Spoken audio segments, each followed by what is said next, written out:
Good morning, class. Today we will start our new chapter, that is matter around us pure. ठीक है, chapter का नाम है is matter around us pure. Right, ये हमारा chapter second है. Okay, देखो मैटर के बारे में हम ऑलरेडी फर्स्ट लेक्चर यानी कि फर्स्ट चैप्टर में पहले पढ़ चुके हैं क्लास 9th के. तो देखो मैटर को मैं थोड़ा सा और रिमाइंड करवा देता हूँ. Anything which occupy space and have a definite मास, यानी कि जिसका कोई ना कोई स्पेस ऑक्यूपाई करने की प्रॉपर्टी है और उसका कोई ना कोई एक डेफिनेट मास होगा, दैट इज़ कॉल्ड मैटर. ठीक है, मैटर को हम 3 फिजिकल प्रॉपर्टी में क्लासीफाई कर चुके हैं, सॉलिड, लिक्विड एंड गैस. ये आप फर्स्ट चैप्टर में पहले पढ़ चुके हैं. ठीक है, उसको आप देख लेना. फिर मैटर को हमने क्लासीफाई किया 2 पार्ट में. मैटर हमारे प्योर सब्सटेंस भी हो सकते हैं और मिक्सचर भी हो सकते हैं. ठीक है, फर्स्ट एंड सेकंड. प्योर से आपके माइंड में क्या आता है? प्योर से मतलब है जो सिर्फ एक ही काइंड का बना हो, एक ही काइंड का, मतलब जिसके अंदर कोई भी अदर चीज़ ना मिली हो. जैसे शुगर का हर एक छोटा सा छोटा पार्टिकल भी, छोटा सा छोटा क्रिस्टल भी आपको टेस्ट मीठा ही देगा. ठीक है, उसको प्योर बोला. मिक्सचर का क्या मतलब है? ठीक है, मिक्सचर का मतलब मैं ये बोल दूँ कि सोल्ट के साथ कुछ शुगर मिला दो, यानी कि वो मीठा वो खट्टा मिक्सचर हो गया कुछ ना कुछ. फिर हमने क्या किया, मिक्सचर को प्योर सब्सटेंस को 2 पार्ट में क्लासीफाई किया. First is element and second one is compound. Right. Similarly, mixture is also classified in 2 parts. One is homogeneous mixture and second is heterogeneous mixture. Clear है? अब मैं 1 by 1 करके explain करता हूँ. सबसे पहले हमारा क्या था? एलिमेंट. ठीक है, एलिमेंट की डेफिनेशन देखो.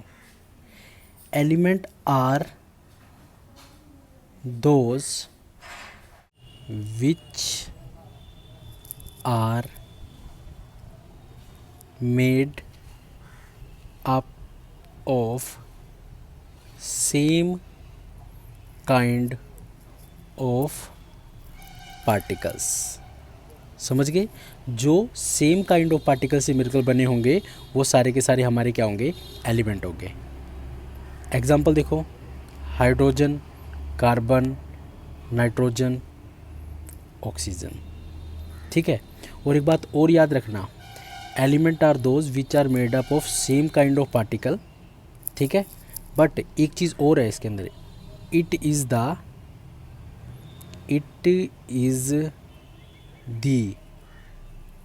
Pure form of substance.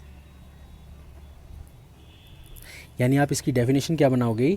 It is the pure form of substance which are made up of same kind of particle. Hydrogen, carbon, nitrogen, oxygen, ये जो भी मिलेंगे आपको सारे एलिमेंट मिलेंगे. सेकंड चीज़ देखो क्या होते हैं हमारे. सेकंड चीज़ होते हैं हमारे कंपाउंड. ठीक है, कंपाउंड्स.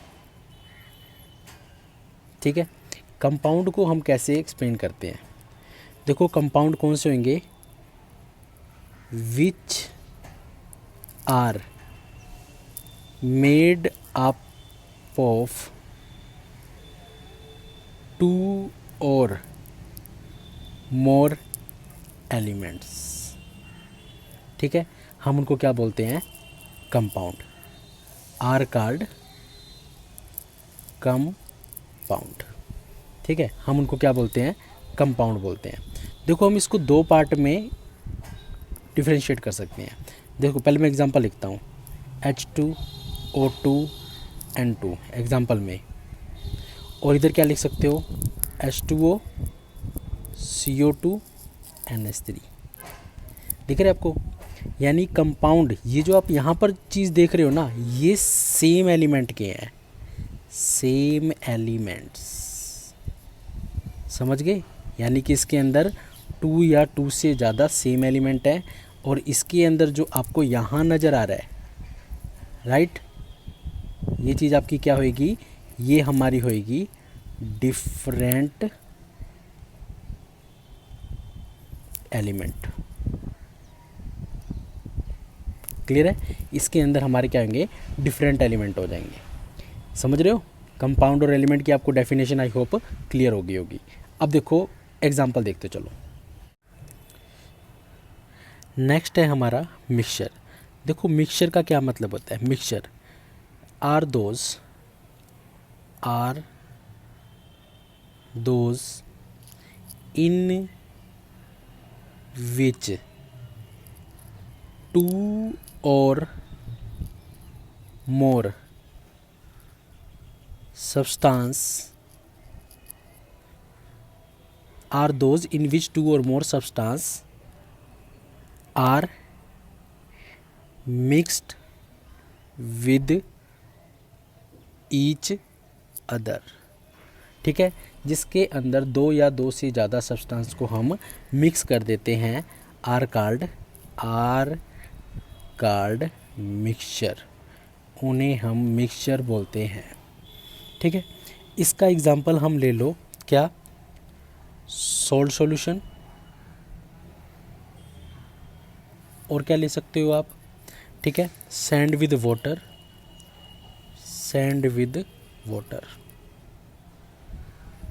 ठीक है, सैंड विद वाटर हो गया और सॉल्ट सॉल्यूशन हो गया, दोनों चीज़ें। अब मैं इसको दो पार्ट में क्लासीफाई करता हूँ। ठीक है, यानी कि एक तरीके से क्या बोल सकते हैं, टाइप ऑफ मिक्सचर। ठीक है, मैं इनको कर देता हूँ, दो इसको टाइप में लिखते हैं। सबसे पहला हमारा क्या होता है, होमोजीनियस मिक्सचर। दूसरा हमारा कौन सा होता है, हेट्रोजीनियस मिक्सचर। ठीक है, और इनके बीच में एक डिफरेंस के तरीके से लाइन ड्रॉ कर देते हैं। अब देखो क्या है होमोजीनियस। अब मैं अपनी वर्डिंग को थोड़ा दोबारा रिपीट करता हूँ। Mixture are those in which two or more substance are mix with each other are called mixture, salt solution and sand with water. अब देखो क्या है, मिक्सचर के अंदर दो बातें आती हैं। सबसे पहला, जिसके अंदर कंपोनेंट मिक्स हो जाए कम्प्लीटली और कम्प्लीटली मिक्स ना हो। ठीक है, तो इसके अंदर देखो क्या है, the components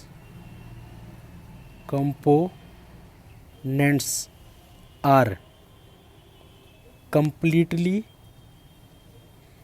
mix with each other, यानी जिसके अंदर कंपोनेंट कम्प्लीटली मिक्स हो जाए एक दूसरे के साथ।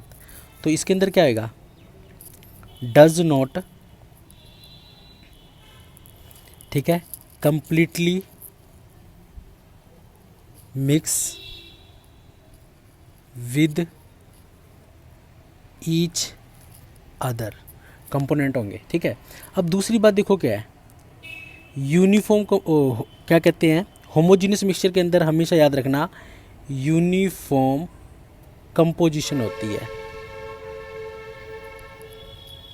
Uniform composition. और इसके अंदर क्या होगा हमारा, नॉन यूनिफॉर्म कंपोजिशन। इसके अंदर हमारी कंपोजिशन क्या होगी, नॉन यूनिफॉर्म होगी। आधे से ज़्यादा बच्चे कंफ्यूज हो जाते हैं कि यार होमोजीनियस और हेट्रोजीनियस में फ़र्क क्या है। देखो मैंने एक बीकर ले लेता हूँ, ठीक है, समझ लेना, बहुत अच्छा कॉन्सेप्ट है। इसके अंदर मैंने क्या कर दिया, वाटर डाल दिया, और यहाँ पे ना, यहाँ तक क्या कर दो आप, मैंने लेवल फिक्स कर देता हूँ। लेवल फिक्स करने का क्या मतलब है, यहाँ तक हम वाटर ले लेते हैं, यहाँ तक, ठीक है, और उसके अंदर मैं क्या कर देता हूँ, शुगर डाल देता हूँ। अगर शुगर डालने के बाद भी मेरा, ठीक है, भी मेरा वाटर का लेवल चेंज ना हो, तो वो हर सब्सटेंस हमारा क्या होगा, होमोजीनियस होगा। याद रखना, हर वो सब्सटेंस होमोजीनियस होगा। क्या, वाटर का इतना ही लेवल था, शुगर डालने के बावजूद भी इसका लेवल इंक्रीज़ ना हो, तो वो हर सब्सटेंस हमारा क्या आएगा, होमोजीनियस। और इसी तरीके से अगर मैं एक दूसरी बीकर लूँ और उस बीकर के अंदर, ठीक है, वाटर डाल दूँ, वाटर, और अगर मैं यहाँ पे सैंड मिक्स करूँ, तो आपको पता है सैंड वाटर के अंदर क्या होती है, मिक्स नहीं होती, और मिक्स ना होने की वजह से इसका लेवल क्या होएगा, इंक्रीज़ हो जाएगा, that is heterogeneous mixture. Clear हो गया? ठीक है, तीसरा हम क्या कर सकते हैं, एग्जांपल दे देंगे हम। एग्जांपल देने का मतलब क्या हो जाएगा, एग्जांपल हमने इसमें लिया सॉल्ट सॉल्यूशन, बिल्कुल कम्प्लीटली मिक्स हो जाता है। और इसका तीसरा एग्जांपल आप क्या ले सकते हो, third example sand with water, sand with water. Clear हो गया हमारा होमोजेनियस और हेट्रोजीनियस के बीच में डिफरेंस, ठीक है। तो ये चीज़ है हमारा डिफरेंस। नेक्स्ट है हमारा difference between mixture and compound. देखो मिक्सचर कौन से होंगे, जिसके अंदर, ठीक है, हम दो एलिमेंट या कंपाउंड को मिक्स करेंगे और कोई भी न्यू सब्सटेंस फॉर्म नहीं होगा। और कंपाउंड के अंदर क्या होएगा, जब हम दो एलिमेंट को आपस में रिएक्ट करवाते हैं तो न्यू सब्सटेंस फॉर्म होता है। जैसे मैं H2 और इसके अंदर क्या करूं, H2 और O2 को मिक्स करवा दूं तो हमारा H2O जनरेट हो जाता है, ठीक है। मिक्सचर के अंदर कोई भी वेरिएबल कंपोजिशन हो सकता है, ठीक है, has a variable composition, but इसके अंदर इनकी कंपोजिशन फिक्स होती है। जैसे हाइड्रोजन 2 ही है, ऑक्सीजन 1 ही होगा, यानी H2O ही वाटर का फॉर्मूला होगा। इसके अलावा H2O2 हो जाए तो हाइड्रोजन परऑक्साइड हो जाएगा, ठीक है। वेरिएबल यानी कि कंपोजिशन फिक्स रहेगी मिक्सचर के अंदर, ठीक है। देखो mixture show the property of constituent substance, यानी जो सॉल्ट है वो हमें पता ही है क्या आएगा, नमक खरा होता है, ठीक है, और शुगर क्या होती है, स्वीट होती है, ठीक है। और इसके अंदर क्या है, जो भी न्यू सब्सटेंस होएगा, ठीक है, वो अपनी खुद की यूनिक प्रॉपर्टी रखेगा। जैसे आप कर्ड बनाते हो, ठीक है, कर्ड बनाते हो किससे, मिल्क से, तो कर्ड खट्टा होता है, मिल्क का कोई टेस्ट नहीं होता, ठीक है। इसके अंदर देखो क्या है, ठीक है, इसके अंदर हम फिजिकल मेथड से, यानी मिक्सचर को फिजिकली मेथड से सेपरेट कर सकते हैं, बट जो हमारा कंपाउंड है वो only and only chemical method या इलेक्ट्रोकेमिकल मेथड के द्वारा ही अलग होता है। मोस्ट इंपॉर्टेंट क्वेश्चन है डिफरेंस के लिए। Difference between physical change and chemical change. देखो फिजिकल का मतलब जिसे आप ऑब्ज़र्व कर सकते हो, और केमिकल का मतलब जिसे आप बिल्कुल ऑब्ज़र्व नहीं कर सकते। तो डिफरेंस करने के लिए ना पहले एग्जांपल लेते हैं और उन्हीं एग्जांपल को हम डिफाइन करेंगे।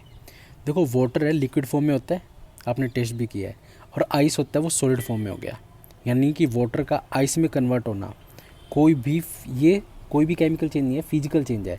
पहले लिक्विड में था, अब सॉलिड में चला गया।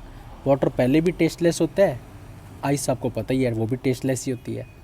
केमिकल चेंज का एग्जांपल देखो, curd from milk, milk tasteless होती है बट कर्ड खट्टी होती है, ठीक है। एग्जांपल क्लियर हो गया। They are reversible in nature, बिल्कुल सही बात है, आइस को वाटर बना सकते हो, वाटर को आइस बना सकते हो, ठीक है, कूलिंग और हीटिंग से। दे आर इरिवर्सिबल, मतलब अगर कर्ड बन गई ना मिल्क से तो बन ही गई, दोबारा मिल्क नहीं बना सकते। थर्ड देखो क्या है, new substance are not form, ठीक है, कोई भी न्यू सब्सटेंस फॉर्म नहीं होता। इसके अंदर क्या होता है, हमारा न्यू सब्सटेंस फॉर्म्ड होता है, ठीक है। फोर्थ पॉइंट देखो क्या है, इसके अंदर मैटर चेंज होती है बिना किसी केमिकल कंपोजिशन के, ठीक है। और इसके अंदर क्या होता है हमारा केमिकल चेंज कंपोजिशन, यानी कि change of chemical composition of matter, यानी कि आपको पता ही है कर्ड और मिल्क से डिफरेंस बहुत होता है। फिफ्थ पॉइंट देखो क्या है, जो आपका प्रोडक्ट बना है यानी जो आइस बनी है वो बिल्कुल सेम कंपोजिशन रखेगी रिएक्टेंट की तरह, बट जो आपका कर्ड है वो डिफरेंट कंपोजिशन रखती है मिल्क से। तो ये हमारे क्या है 5 पॉइंट्स हैं फिजिकल और केमिकल चेंजेस के। क्लियर।